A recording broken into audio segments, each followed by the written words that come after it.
maestro. Ujú. Si hay alguien con quien nos gusta hablar, es alguien que puede reflexionar del tema, que le tires. De Pero en, hecho, es- estuvo acá el Día del Periodista. pero en También. este caso, sí, que yo me lo perdí, no me hagas acordar. Pero en este caso, Sí. también ha escrito sobre este tema, Mm. sobre el día, sobre el maestro. Él es el autor de Maestra Mía, la educación en, eh, en la década del 70. Y estamos hablando de Claudio Gómez, Claudio el Negro Gómez, para nosotros a quien le damos los buenos días. Ya ni nos vamos a presentar, Negrito, ¿cómo estás? ¿Cómo está? Muy bien, bueno, muy contento siempre de hablar con ustedes, que son antes que nada mis amigos. Totalmente. Totalmente. Nos honra eso. Nos hacemos No, no, cargo. no, no. ¿Cómo estás, querido? ¿Bien? Bien, bien, muy contento, muy contento. Bueno. Además, siempre me llaman por temas lindos para charlar, como en Sí. este caso. Sí, sácame de una duda nomás, con respecto a esto que es un tema apasionante, que es justamente hablar del Día del Maestro, el 11 de septiembre, hablar de Sarmiento. ¿Por qué nosotros, si es un gen argentino esto de que, viste, nosotros somos anti y somos anti? No podemos sacar nada bueno de esa persona de la cual somos anti. Y Sarmiento creo que entra en esa categoría. Sí, indudablemente. La verdad que siempre tenemos ese Boca River como, Ujú. como se justifica la rivalidad entre dos, digamos, porciones que disputan la verdad, ¿no? Ujú. Yo creo que el caso de Sarmiento ya a esta altura es para, sin cometer un anacronismo, es para apropiárselo como un gran hacedor de la educación argentina, una figura fundamental en el crecimiento de la escuela argentina, aquel que importó a las maestras norteamericanas y que impulsó la ley 1420, en fin, creo que después hay otras cosas de Sarmiento que pueden ser discutibles, como serán discutibles en nuestras vidas con el tiempo, ¿no? Mm. Como Ujú. todo, creo que Sarmiento ya es una apropiación nacional de la que no vale la pena discutir en términos de Boca River, sí analizar sus expresiones, sus realizaciones, hasta su propia figura, pero me parece que Sarmiento se corresponde, voy a decirlo así en términos un poco filosóficos, pero a la mitología nacional, ¿no? Y Mm. tiene sus contradicciones como todos, pero es una figura esencial de la educación argentina. Claro, claro. Claudio, Maestra Mía, habla de la educación que hemos recibido todos, porque bueno, todos nos educamos en la década del 70 o nos comenzamos a educar en la década del 70. Contanos, ¿qué podemos reflexionar? Bueno, en realidad es un homenaje a la maestra, ¿no? A mí me parece que las maestras, y hablo de maestras y no de maestros porque los maestros en una tradición argentina son excepcionales. Hay Sí, pocos maestros en relación a la cantidad de maestras que hay, siempre hablando de totalmente. aquellos que enseñan en las aulas, Sí, ¿no? sí, sí, Sí, sí, totalmente. Pero la cantidad de maestros es ínfima alrededor de la cantidad de maestras que hay, así que parece que corresponde hablar de como del día de la maestra, una cosa así. Ujú. A mí me parece que es muy difícil enseñar, es muy difícil enseñar en todos los tiempos, siempre fue difícil enseñar. Hay que pensar a veces en la idea de pararse frente a 30 personas que no saben nada de lo que le vas a explicar y que van a tener que aprender a partir de lo que vos, digamos, le digas, pero también de cómo se lo digas, Mm. de cómo trabajes esa pedagogía, de qué didáctica utilices, y esos van a ser quienes en el futuro van a edificar el país. Nosotros somos bastante inconsecuentes con los maestros, porque vos pensás que los maestros, las maestras, nos han formado esencialmente, han puesto esa semillita indispensable, ¿no? Porque una vez se habla diciendo, yo me dedico a la literatura porque tuve en segundo año una profesora que me enseñó las ruinas circulares de Borges. Sí, bueno, pero para haber aprendido eso, primero tuviste que aprender a leer.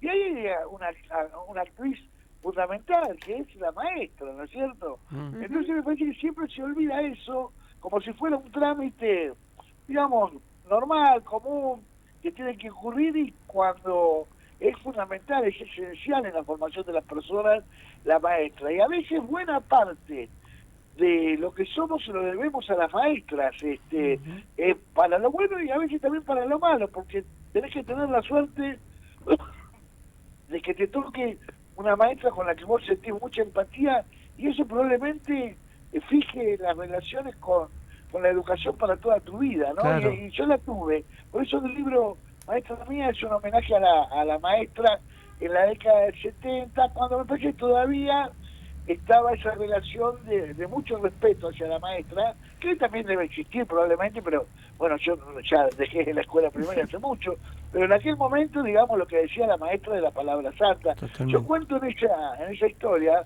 digo, para los que viven acá en La Plata, en quinto grado nosotros teníamos una maestra que se llamaba María Antonia, que era muy brava, muy de un porte, digamos, realmente extraordinario, digamos, un bozarrón, y le teníamos todos miedo que cuando llegábamos a quinto grado le íbamos a tener a María Antonia, y nosotros teníamos la escuela en 1260 enfrente a la Plaza Tacuarí, a la Plaza Máximo Paz, que le dicen Tacuarí porque está en Tapuerto Tacuarí, Sí. y jugábamos al fútbol, ¿no?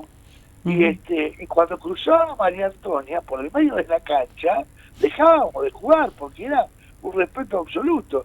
Y fue tan buena como maestra, fue esa maestra, digamos, de carácter, ¿no? Pero que a la vez tenía una sensibilidad tan profunda, que entendía tan bien a los pibes, que sabía, digamos, cuándo tenías un problema, cuál era tu dificultad específica en algún tema, te incentivaba, y además era rigurosa, ¿no? Pero eso era como parte de, digamos, de un disfraz que ella tenía, pero en el fondo era de una bondad absoluta. Yo así tuve muchas maestras, pero ella, recuerdo, ¿no?, que cuando cruzaba la cancha del fútbol, nosotros dejábamos de jugar al fútbol, pasaba la maestra, ¿no? Claro, y no estás hablando de tiranía, ni autoritarismo, ni nada de eso, ¿eh?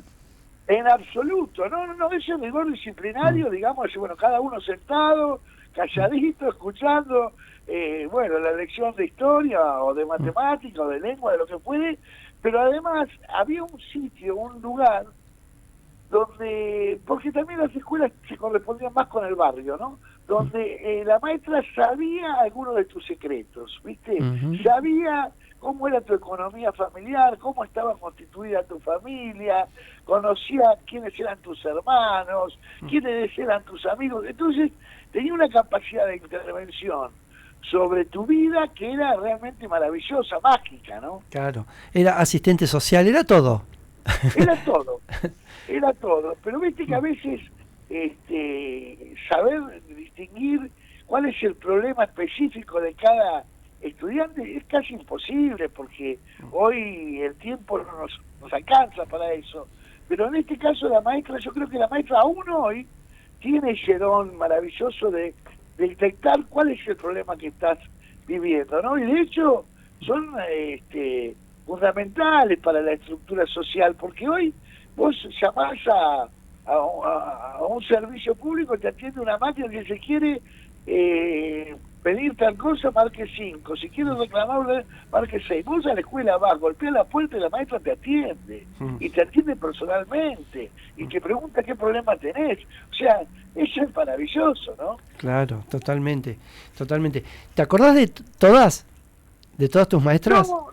No me acuerdo de todas, y justamente lo digo en el libro. Hay dos maestras de las que no me acuerdo, y creo que no fueron significativas para mí, evidentemente, y no hice ningún esfuerzo por reconstruir su paso por las aulas, porque si no las recuerdo es porque no fueron importantes, y mi idea era rendirle homenaje a las que sí importantes. Claro, que además fueron varias, o sea, creo que hay dos de las que no me acuerdo. Del resto me acuerdo hasta de mi maestra de Jardín Infante, la señorita Pochi. Sí. Claro. Bueno, sabés que muchos también, una vez leí un poema que era hermoso, que sinceramente no me lo acuerdo muy bien, pero muchos decían también que todo lo que aprendí, lo aprendí en el jardín, porque decía que en el jardín es el paso básico de la educación, donde aprendes a compartir, donde aprendes a reírte, donde aprendes a mandarte tus primeras macanas. O sea, viste que lo importante que es, ¿no? También el jardín infante, que algunas veces te lo han ninguneado, viste, el jardín, que dicen, no, van a pavear los chicos, no. No, el jardín infante es clave, de hecho está probado en las estadísticas. Totalmente, sí. Que tiene mucho mejor rendimiento aquellos chicos que pasaron por el jardín de infantes que aquellos que no pasaron. Claro. Ahora, bueno, es obligatoria la sala Sí. de 5. 3, pero antes no lo era, Ujú. y los que tienen mejor rendimiento son los que pasaron por el jardín de infantes. Claro. Pero Y además, aprendes a compartir, a compartir. socializar. Todo. Aprendés los colores, Y la a mancharte, todo. ¿No? y la garra que le ponen, chicos, porque, digamos, eso de que el maestro no termina su labor durante el horario de clase es completamente cierto. Uno tiene que ver esos trabajos que hacen, armando juegos para los chicos y recortando láminas y pegando figuritas, que hay que tener una vocación Sí. absolutamente... Claudio, ligada a- sí.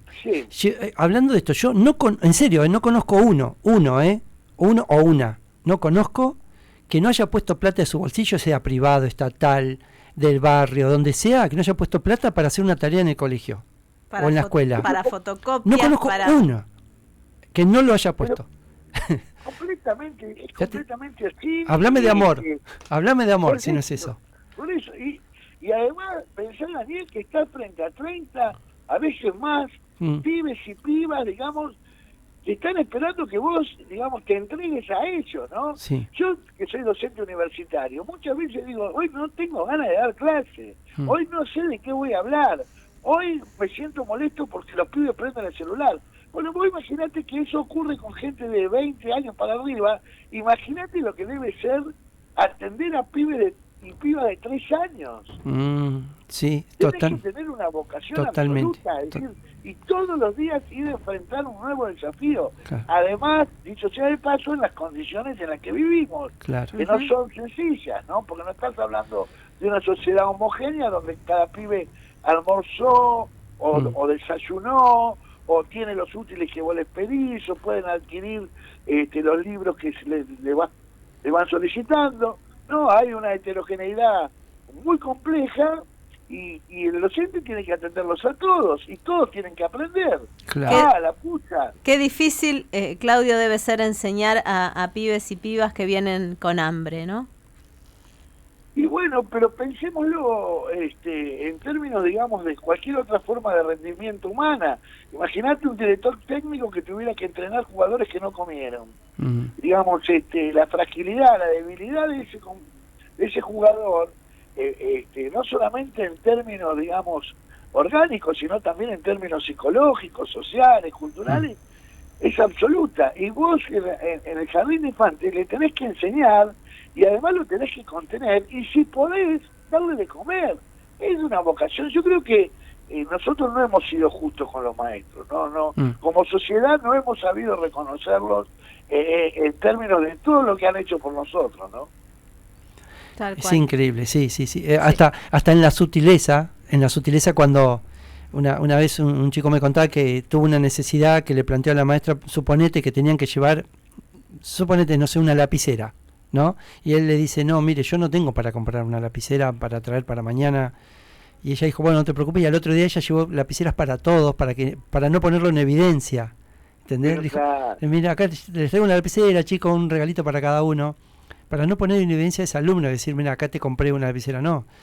Hasta esos manejos tienen, ¿no? Esos manejos.